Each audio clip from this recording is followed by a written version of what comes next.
Boa noite, colegas e professores. Para a realização da tarefa proposta nessa semana, eu fui até a Escola Margarida Lopes, no bairro Camobi, em Santa Maria, e conversei com 3 alunas da EJA que se dispuseram a ter uma conversa informal na biblioteca da escola sobre as questões propostas no roteiro da entrevista. Então, foram foi espontâneo, as alunas se dispuseram, né? Elas não foi apontado nenhum aluno, elas que quiseram, foi um convite. Então, essas alunas, essas 3 que foram, que a conversa foi feita, 2 delas, uma tem 19 anos, a outra tem 20, uma é florista e a outra é monitora de creche. A terceira entrevistada tem 49 anos e é atendente no comércio. Sobre a questão de qual motivo levou elas a escolher a modalidade de ensino EJA, as 2 mais jovens disseram que é para, em função do trabalho, elas precisam terminar mais rápido, o mais rápido possível, até elas usaram essa expressão, e por esse motivo elas buscaram a EJA. Já a estudante com 49 anos disse que, após 18 anos longe da escola, ela decidiu voltar para a escola na modalidade EJA, porque ela precisa trocar de profissão, ela acha que está muito desgastante e por isso ela procura uma profissão melhor. Ela quer uma profissão melhor, ela quer estudar, concluir os estudos para conseguir uma profissão melhor. Em relação a como são as aulas e quais as principais dificuldades que elas encontram, as 3 relataram que as aulas dependem de cada professor, que alguns professores conseguem trabalhar com mais seriedade, elas usaram a palavra seriedade, que levam mais a sério, que trabalham de uma maneira mais comprometida, mas que em outras aulas, depende muito do professor, que em outras aulas elas usaram a palavra que as aulas são matadas, que elas não sentem que o professor leva com seriedade e não explicaram mais sobre o que significaria para elas o que é matadas as aulas.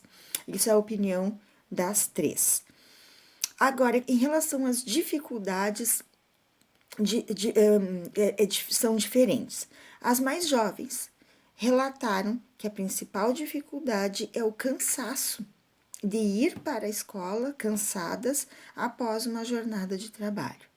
Já a estudante com 48 anos disse que a maior dificuldade dela é por ter ficado 18 anos afastada, muito tempo afastada da escola, então ela tem muita dificuldade para entender as disciplinas, para acompanhar. Em relação à questão do estímulo, se elas recebem ou não, elas disseram que elas recebem muito estímulo, são muito motivadas pelos professores sobre a questão de não desistirem, de irem até o final, apesar do cansaço, apesar do tempo afastada da escola, que elas não desistam, que elas concluam, né, que recebem bastante estímulo dos professores. E em relação aos recursos utilizados pelos professores, as 3 disseram que os recursos são filmes, vídeos, documentários, músicas e o livro didático. A partir dos relatos das estudantes, nós podemos tentar pelo menos fazer uma relação com o que propõe a Lei das Diretrizes e Bases da Educação de 1996, que diz que a educação de jovens e adultos, ela precisa garantir a continuidade do acesso aos estudos por aqueles que não conseguiram concluir na idade certa, né? Então, a lei garante isso. Mas nós sabemos que a EJA, ela apresenta muitos desafios, principalmente por ser uma alternativa para minimizar o problema da exclusão social. Ela possui desafios porque muitas vezes ela não consegue cumprir com seus objetivos de garantir a permanência desse aluno, de ir ao encontro das expectativas desse aluno. E muitos alunos da EJA, a evasão na EJA, na modalidade de educação de jovens e adultos, é muito grande. Muitos alunos se matriculam no início do ano, mas destas matrículas, mais da metade, podemos dizer, que não chegam ao final do ano, não concluem. Sendo assim, a realidade deste aluno se torna fundamental de ser conhecida pelo professor deste aluno na modalidade de ensino de EJA. Este professor ele precisa saber de onde vem este aluno, quais são as suas expectativas, para que esse conhecimento seja construído, tenha sentido e que este aluno sinta que esse conhecimento vai propiciar a ele uma transformação, seja de si mesmo, para que ele ingresse no mercado de trabalho, mas principalmente uma transformação para que ele compreenda o mundo em que vive, que ele seja um sujeito ativo, que ele possa emitir opiniões a partir do seu conhecimento, das suas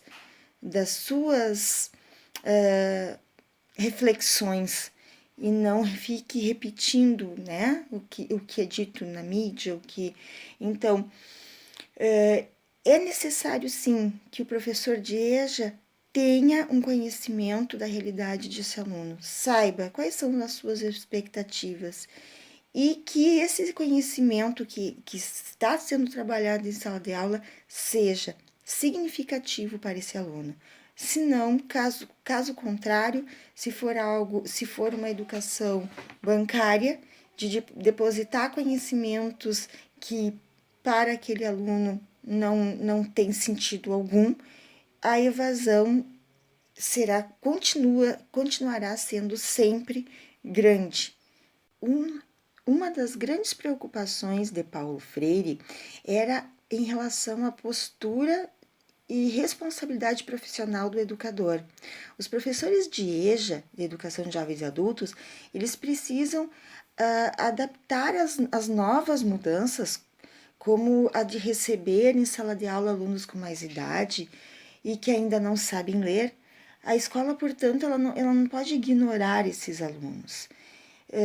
Daí o interesse de pesquisar e desenvolver, né, metodologias significativas que façam com que esse aluno que está há 18 anos fora de sala de aula não se sinta perdido, se sinta inserido, né? Não esteja ali simplesmente cumprindo horas para receber no final do ano o seu certificado, mas que esse conhecimento realmente esteja de acordo com as expectativas desse aluno que foi para a modalidade de EJA depois de 18 anos, buscando com o objetivo de conseguir uma profissão melhor.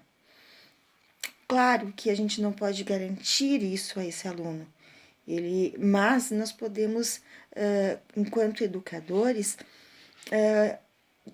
assim, munir este aluno de conhecimentos, promover o desenvolvimento dele relacional com os alunos, desenvolver práticas em sala de aula que este aluno possa aprender a se expressar, a conviver, a compreender a sua realidade, a ter um diálogo adequado, trocar ideias. Então, tudo isso precisa ser muito pensado. E era justamente essa a principal preocupação de Paulo Freire, que esse conhecimento fosse significativo para esses alunos. Assim, acredito que a atividade proposta na disciplina de ir ao encontro desses alunos, entrevistá-los, foi muito significativa, porque nos faz pensar, nos faz conhecer a realidade deles e as dificuldades que eles também passam para concluir os estudos nessa modalidade que é um desafio tanto para educadores quanto educandos.